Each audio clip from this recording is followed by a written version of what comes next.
বাবা দিবস উদযাপনে নিজের কৃতিত্ব নিয়ে মুখ খুলেছেন বলিউডের স্বনামধন্য পরিচালক করণ জোহর।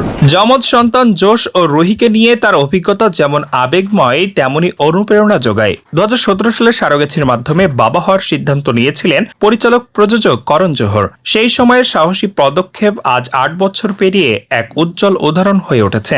এক পডকাস্টে নিজের যমজ সন্তান নিয়ে আলাপচারিতায় অকপটে শোনালেন কৃতিত্বের গল্প। ফ্যাশন ডিজাইনার এবং অভিনেত্রী মাসাবা গুপ্তার সঙ্গে কথোপকথনের সময় করণ জানান, এখন জোশ ও রুহির 8 বছর বয়স এবং তাদের মনে প্রশ্ন উঠেছে, আমাদের জন্ম কিভাবে।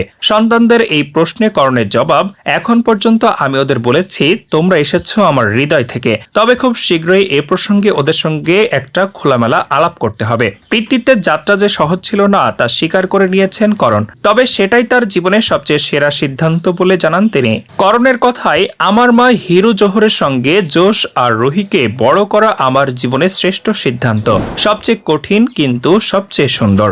যারা ভাবছেন মা নেই বলে শিশুরা মায়ের ভালোবাসা থেকে বঞ্চিত, তাদের জন্য করণের বার্তা একবারই স্পষ্ট, আমার সন্তানদের কখনোই ভালোবাসার ঘাটতি হয়নি। ওদের আশেপাশে আমার মা আছে, আছে আমার ফাউন্ড ফ্যামিলি।